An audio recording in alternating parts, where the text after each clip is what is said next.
Hello दोस्तों, कैसे हैं आप सब लोग? चलिए भाई आज की क्लास में क्या बात करने वाले हैं? आज हम लोग बात करने वाले हैं अबाउट 2 चैप्टर्स। देखो ओल्ड सिलेबस में ये 2 चैप्टर थे, सीआरपीसी और आईपीसी मिलकर आते थे 20 नंबर के और आपकी बारी के लिए सिर्फ हो चुका है सीआरपीसी। भाई नाम एक ही है चैप्टर का पर पढ़ाए दोनों जाते हैं। ओह! ऐसा क्या? हाँ, चलो अब आते हैं सर ये दोनों चैप्टर आप कवर कर रहे हो तो ऐसा क्या खास है इन दोनों चैप्टर में? इन दोनों चैप्टर में ये खास है भाई सबसे पहले तो ये इतने महँगे हैं कि जितना सोना-चांदी। ऐसा क्या सर? हाँ, ये दोनों मिलाकर 20 नंबर के देखे गए हैं। अगर मैं जून 2023 की बात करूँ तो लगभग 12 मार्क्स का सीआरपीसी 12 यस 12 मार्क्स का सीआरपीसी और 12 मार्क्स का ही आपका इंडियन पीनल कोड। दोनों ही 12-12 नंबर के मतलब 25 नंबर की वेटेज रखते हैं ये लोग। हाँ, if somebody is trying to filter out कि भाई कौन से चैप्टर्स बहुत ज्यादा जरूरी रहे हैं तो ये वाले चैप्टर्स हम लोग ऑलरेडी कवर कर रहे हैं। ठीक है सर, आगे चलें अगली बात पर आ जाएं। कह रहे सर ठीक है, चलो भाई आगे चलते हैं। अब एक एक करके क्वेश्चंस को डिस्कस करते हैं। पहला क्वेश्चन आपके सामने देवियों और सज्जनों, पहला पड़ाव क्वेश्चन नंबर 1 2 नंबर के लिए। Dash is considered to be a wrong against the society and dash is considered to be wrong against an individual। यार सर बहुत बार क्या होता है आप किसी सोसाइटी पूरी सोसाइटी के लिए वो क्राइम है और कभी-कभी ऐसा होता है कि एक क्राइम सिर्फ एक इंसान के साथ हुआ। Okay, okay. कह सर अब ये बताओ क्रिमिनल ऑफेंस क्या होता है और सिविल क्या होता है? तो सर अब स्ट्रेट अवे इनमें से कौन-सा कहाँ पर सिविल आएगा, कहाँ पर क्रिमिनल आएगा? कोई बच्चा कोई बच्चा ये तो आसान है यार, ये तो सबको पता होगा। इंस्टीट्यूट ने पहले पेज पे ही अपनी बुक पे लिख कर दिया है कि a wrong against the society is because of the grave nature. ठीक है? Whereas a civil wrong is a wrong against the individual and a criminal offence is straight away against the society. Crime का पूरे समाज पे फर्क पड़ता है। Okay, तो it is criminal offence and this is a civil offence. आपने किसी के पैसे नहीं दिए, अनपेड सेलर बन गए, कोई इंसान इंसॉल्वेंट हो गया या मैं कहता हूं किसी का ब्रीच ऑफ कॉन्ट्रैक्ट हो गया तो दो पार्टीज के बीच की बात है यार।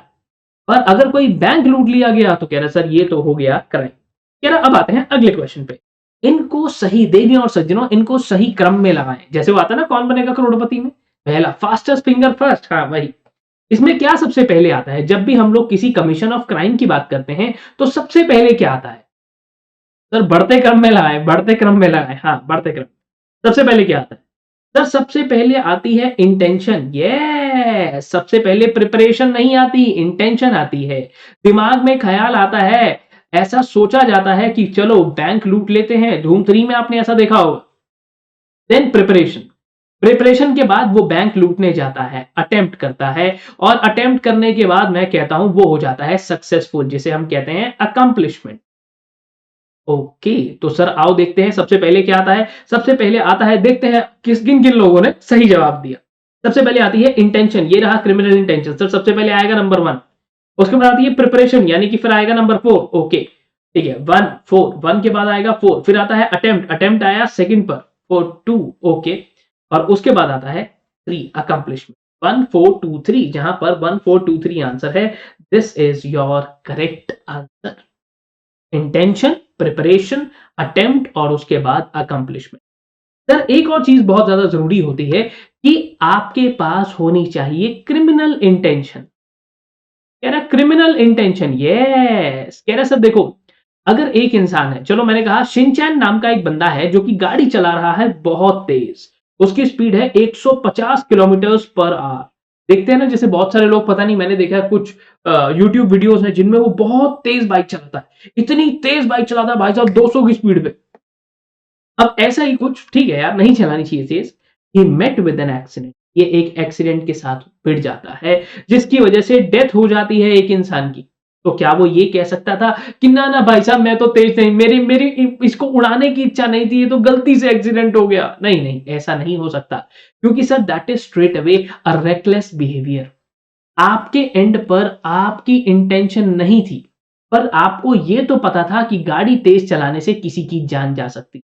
तो क्या सर आप can he plead innocence? No, he will be termed guilty.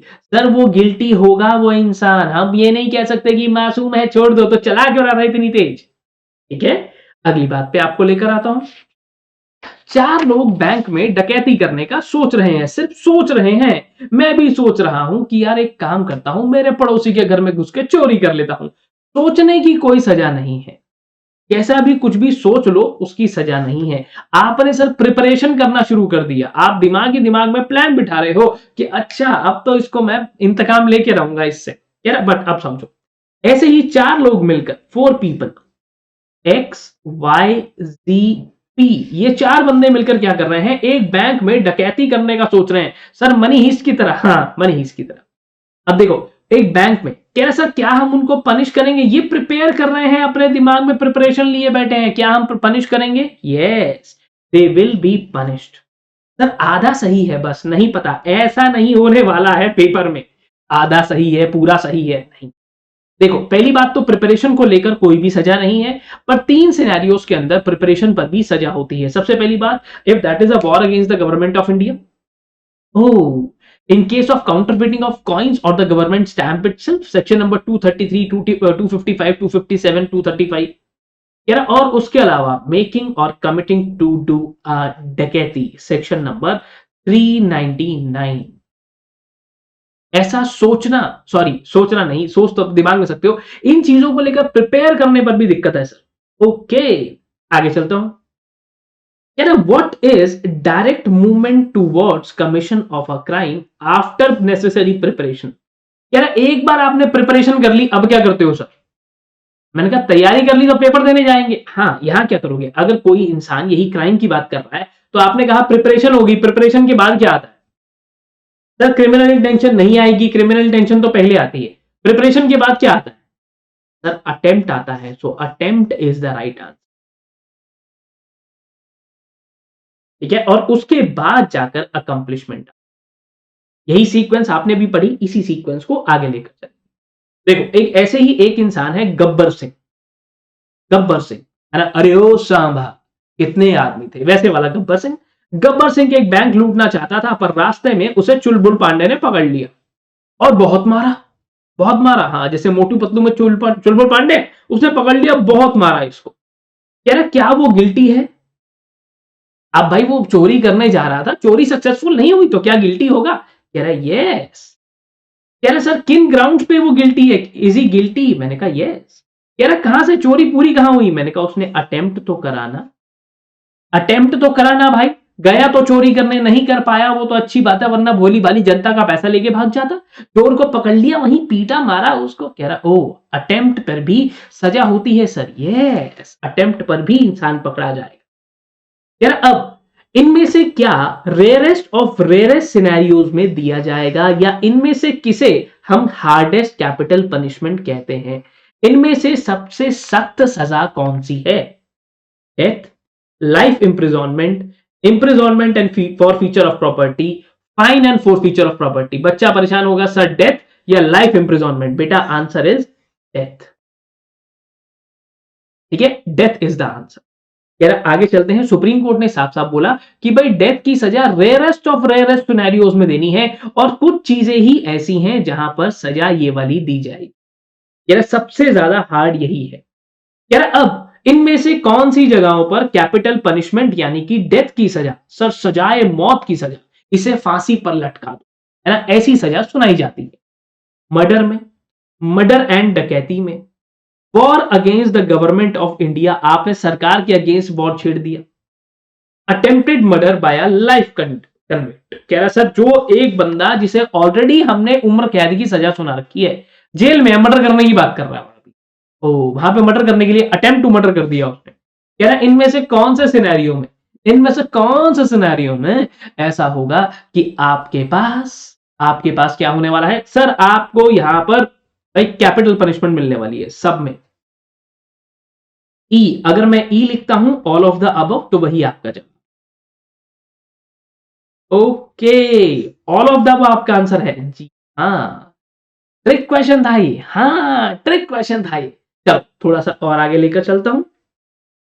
यार इनमें से क्या is imposed as punishment for an offence, okay, कह रहा सर एक बात बताओ, आपने और अगला फंडा डैश अगला द सफरिंग और sum to be forfeited to which a person agrees to be subject in case of non fulfilment of stipulation. आसान शब्दों में क्या चीज ऐसी है जो एक पनिशमेंट है, और दूसरा ऐसा क्या है जो कि नॉन फुलफिलमेंट ऑफ कंडीशंस की वजह से आपको भरना पड़ता है। सर अगर आपने ऑफेंस करा ना, हाँ अगर मैंने ऑफेंस करा तो आप फाइन भरते हो सर। ओके, बहुत बढ़िया। और यही सर अगर हम लोग पेनल्टी की बात करें ना, तो पेनल्टी कब लगती है? Non fulfilment of condition. जैसे अब अगर मैं बात करूं, बच्चों को बोला कि आप सब लोग जब भी स्कूल में आओगे तो अगर आपका हाउस डे है, या चलो मैं कहता हूं जिस दिन पीटी पीरियड है व्हाइट शूज डाल के आने हैं, तो वो क्या है? पेनल्टी। फाइन क्या होता है? स्ट्रेट अवे जब आपने कोई ऑफेंस कर दिया, रेड लाइट जंप कर दी सर, ओ सीट बेल्ट नहीं लगाई, फाइन। कंडीशन अलग अलग चीजें हैं, बात करेंगे इस पे बहुत सारी, पर अभी नहीं क्योंकि क्विक रिवीजन है। अभी बताया यार क्विक रिवीजन जरूरी है। तो पहले वाले में क्या आएगा? Punishment for offence. अगर ऑफेंस की बात पहले कर रहा है, बच्चे को यहां पे आंसर आता है, जल्दी जल्दी में क्या करता है? गड़बड़ कर देता है। सबसे पहले वाले में हम लिखेंगे फाइन, एंड अगले वाले में पेनल्टी।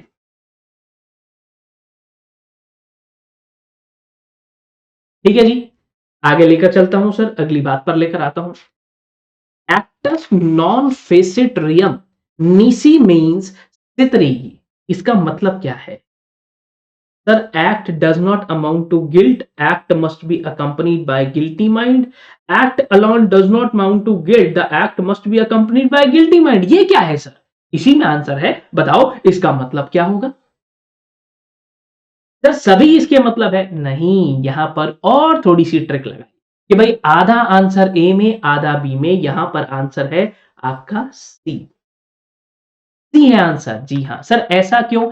ऐसा इसीलिए मेरे दोस्त क्योंकि यहां पर दोनों चीजें एग्जैक्ट मीनिंग यही निकल कर आता है, act alone does not amount to guilt. सिर्फ एक्ट से गिल्टी नहीं हो जाता, इट मस्ट बी आपके पास एक्ट जो भी हुआ है प्लस गिल्टी माइंड, ये दोनों चीजें होती हैं तो ही हम कहते हैं भाई अब वायलेशन हुई है, अब गड़बड़ हुई है। आगे लेकर चलता हूं, क्या सर एलिमेंट्स ऑफ क्राइम इनमें से क्या who can not commit a crime? मैंने कहा अच्छा कौन क्राइम नहीं कर सकता? सर ह्यूमन बीइंग, कंपनी और इंसेन।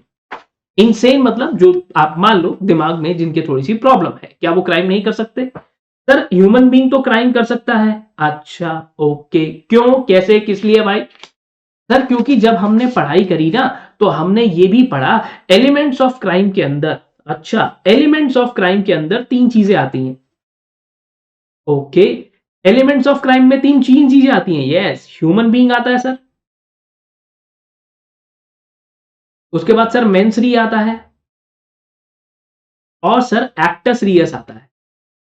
ओके, तो क्राइम ह्यूमन बीइंग भी कर सकता है, इंसेन भी कर सकता है, कंपनी कैन नॉट कमिट। या मैं अगर इस आंसर को और बेटर कर दूं तो मैं लिख देता हूं who can not commit a crime? Company. बेकार सा क्वेश्चन है, but company being an artificial person, company is not a human being, आपकी मेरी तरह जीता जागता इंसान नहीं है, इसलिए मैं नहीं मानता भाई कि company can commit a crime. Which of the following is not an ingredient to mens rea? Mens rea के लिए इनमें से कौन सी चीज की जरूरत नहीं होती है? सर इंटेंशन चाहिए मेंस री में, चाहिए। नेग्लिजेंस चाहिए, चाहिए। रेकलेसनेस चाहिए, चाहिए। ह्यूमन बीइंग चाहिए। सर बिना ह्यूमन बीइंग के एलिमेंट्स ऑफ क्राइम क्या है? देखो फिर से बता रहा हूं, कह रहे सर देखो परेशान मत हो, मैंने इंग्रेडिएंट नहीं, मैं यह लिख देता हूं which of following is not a type of masonry. अब बताओ, क्वेश्चन इजी हो गया,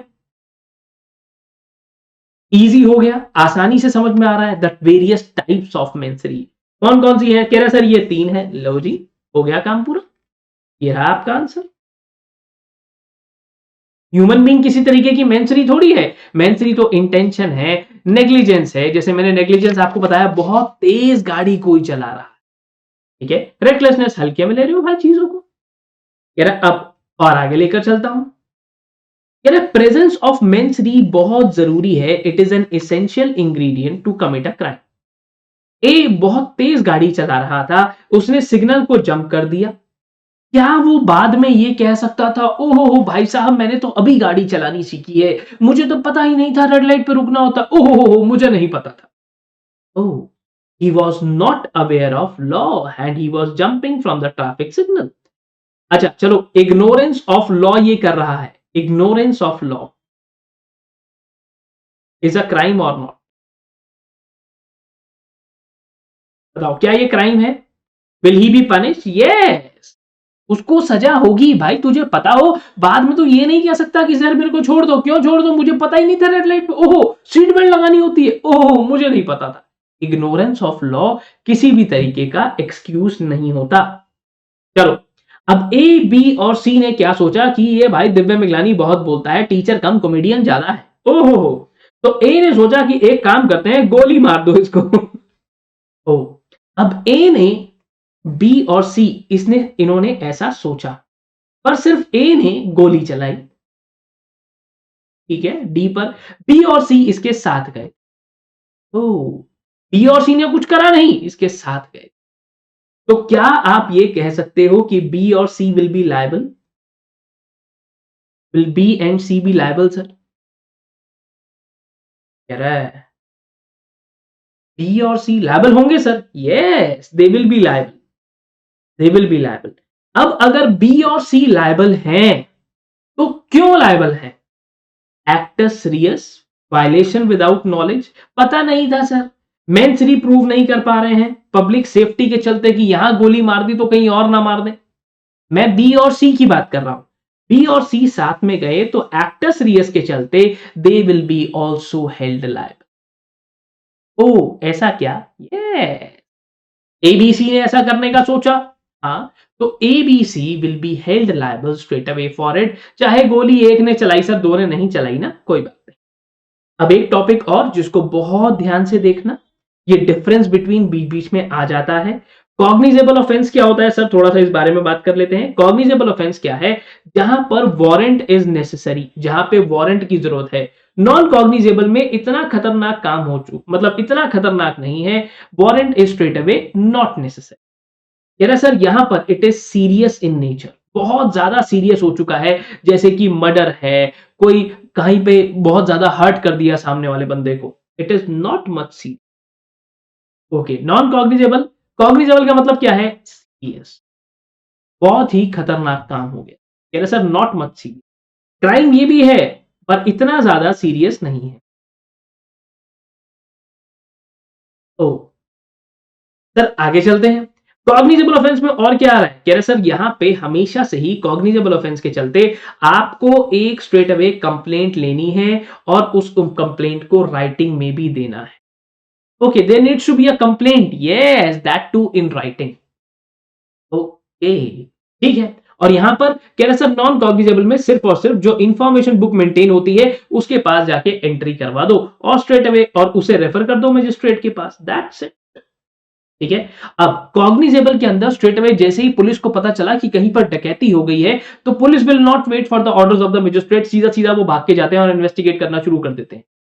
पर नॉन कॉग्निजेबल के अंदर they can not proceed without the orders of the magistrate. अच्छा, वो ठुकरा के मेरा प्यार इंतकाम देखेगी वो वाला देखा ना, वैसा डिस्ट्रिक्ट मजिस्ट्रेट होता है, बिना उसकी परमिशन के आप नहीं जा सकते सर। ओ कह रहे सर अब देखो ये रियोटिंग रियोट्स हो गए, दंगे हो गए, मर्डर, ठग, किसी को मारना, ये सब चीजें क्या है? Cognizable offence. आपको पता है अगर आपने किसी को मारा उसका दांत टूट गया, it is straight away non bailable काम हो जाएगा भाई, ये जमानत नहीं होती इस पे। क्या बात कर रहे हो सर? हाँ, ये कुछ एग्जांपल्स हैं, इन्हें बहुत अच्छे से समझ के चलना, क्योंकि दिक्कत कर देते हैं भाई ये बहुत बार, इन पे बहुत सारे टाइप के क्वेश्चंस बन जाते हैं।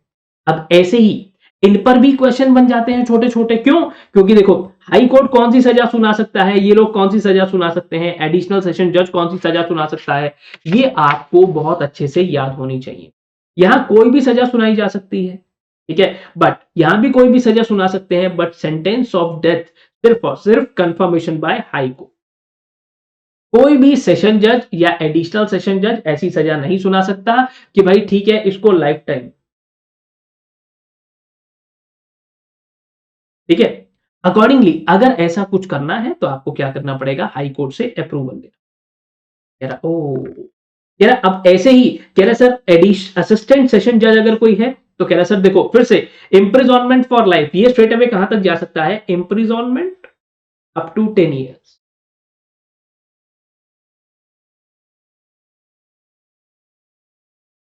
10 साल से ज्यादा जाना है, जिंदगी भर की सजा सुनानी है, कह रहे सर, और या किसी को डेथ की सजा देनी है तो ये भाई नहीं दे सकता, ये सिर्फ और सिर्फ यहां तक जा सकता है।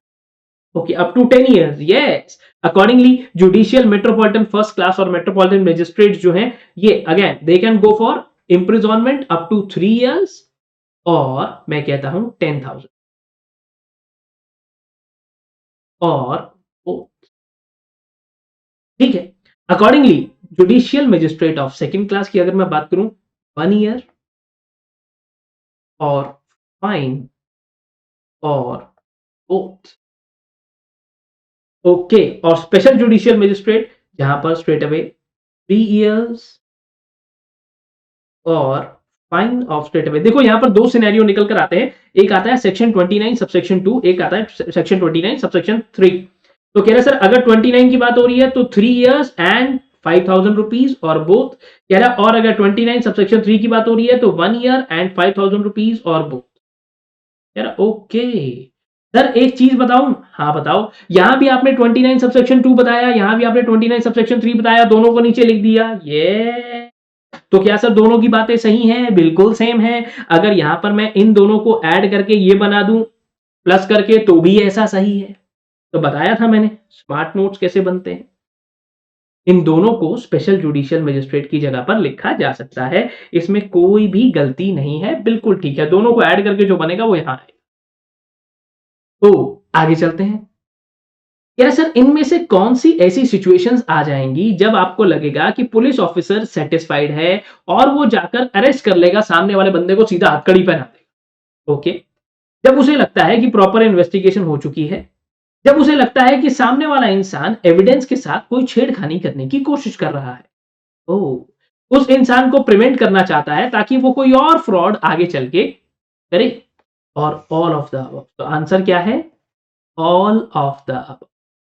इसकी चांसेस बहुत होते हैं पर इसका मतलब ये नहीं है कि हमेशा यही आंसर होगा। ठीक है, हमारा सेक्शन 45 ऑफ सीआरपीसी प्रोटेक्ट करता है हमारी आर्मी के लोगों को, सैल्यूट है भाई, सैल्यूट आर्मी के लोगों को। और जहां पर वो आप किसी भी तरीके से अगर वो अपनी ऑफिशियल ड्यूटीज कर रहे हैं तो उनको अरेस्ट नहीं किया जा सकता है, they could only be arrested after central government order. क्या ये सच है? जी हाँ, it is true. Section number 45 ने स्ट्रेट अवे उनको ये पावर दी है कि पुलिस तो किसी तरीके से वहां पहुंच भी नहीं सकती यार, पुलिस कुछ नहीं कर सकती उधर, that can only be done by army की जो अपनी चीजें हैं, उनके अपने रूल्स हैं। चलो अब आगे चलते हैं। यार अब इनमें से एक चीज बताओ सर, इनमें से what is issued to a accused person और द विटनेस, ताकि वो कोर्ट में आ जाए अपना डॉक्यूमेंट लेकर, या वो कहते हैं ना हाजिर हो, है ना, जैसे वो कहता है कोर्ट के बाहर, आपने देखा होगा फिल्मों में आवाज लगाता है, हाजिर हो दिव्या मिगलानी, हाजिर हो, ऐसे आवाज आती है। तो अब ऐसा ही कोई मान लो कोई एक्यूज है या विटनेस है, उसको बुलाने के लिए समन भेजा जाता है, वारंट। अच्छा चलो सर आगे पढ़ते हैं, ठीक है। यार अब what is issued by a court under CrPC, जो राइटिंग में भी होना चाहिए, okay, signed by the presiding officer of the court होना चाहिए, जिसपे कोर्ट की सील होनी चाहिए, और जब तक एग्जीक्यूट नहीं हो जाता, जब तक कैंसिल नहीं हो जाता, तब तक फोर्स में भी होना चाहिए। ओके, कह रहा सर ये बता दो ये क्या है। मैंने कहा यार सबसे पहले तो मुझे ये लग रहा है कि यहां पर आते हैं हमारे समन्स और यहां आता है हमारा warrant.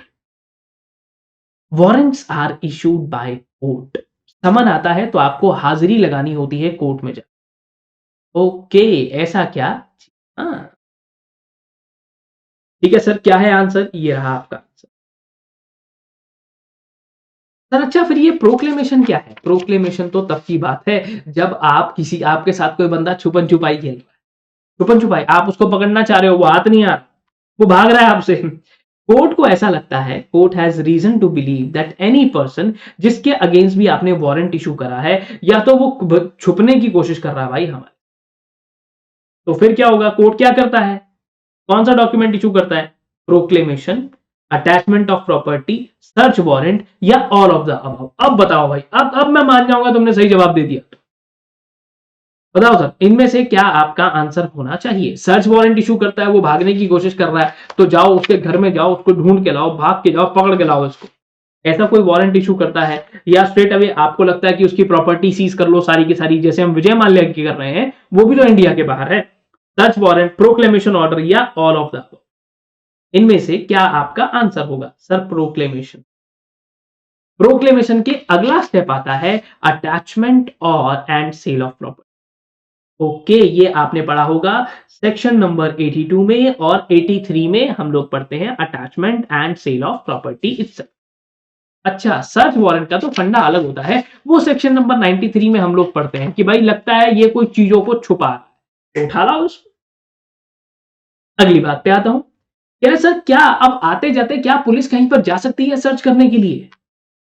Go for general search अगर उनको लगता है कि यार यहां पर इन्वेस्टिगेशन के दौरान कोई सबूत मिल जाएगा, तो क्या बिना सर्च वारंट के भी वो लोग कहीं पर एंटर कर सकते हैं? जैसे दया बार बार दरवाजा तोड़ देता है, कर सकते हैं ऐसा? Yes, can do that. Yes, he can do that sir. ऐसी पावर भी वहां पर पुलिस को स्ट्रेट अवे दी गई है कि आप चाहो तो सर ऐसा काम भी किया जा सकता है। अपने काम को पूरा करने के लिए pursuant to section number 165 police चाहे तो एंटर कर सकती है विद द प्रोविजंस, और साथ ही साथ सर्च वारंट की प्रोविजंस भी हैं, बट ठीक है, यहां पर फिलहाल आपका आंसर यस रहने वाला है। क्या सर अब इनमें से क्या एक समरी ट्रायल में किया जाता है? समरी ट्रायल क्या होता है? Speedy process. स्पीडी प्रोसेस क्या होता है? जहां पर फटाफट से जल्दी जल्दी आपको कहा जाता है कि सर फटाफट से काम को खत्म करना है, काम निपटाना है। ये ठीक है। कह रहे सर देखो, इनमें से क्या समरी में आता है? Offences not punishable with death for life और for a term exceeding 2 years। ठीक है, किसी की इंसल्ट कर दी आपने जिसकी वजह से दंगा भड़काने की दिक्कत हो गई सर, शांति भंग करने की कोशिश करी आपने, बेइज्जती कर दी किसी की, सेक्शन 504 में। आपने कोई स्टोलन प्रॉपर्टी, जैसे हम यहाँ दिल्ली में जाते हैं ना, कुछ मार्केट है वहां घूमता रहेगा, अगर चोरी का सामान है भैया ले लो ले लो, और बंदा भी कहता हाँ दे दे दे दे, अरे नहीं। रिसीविंग और retaining stolen property whether the value of such property does not exceed 2000 rupees, theft under section 379 या 380 381 जहां पर value of property again does not exceed 2000 rupees.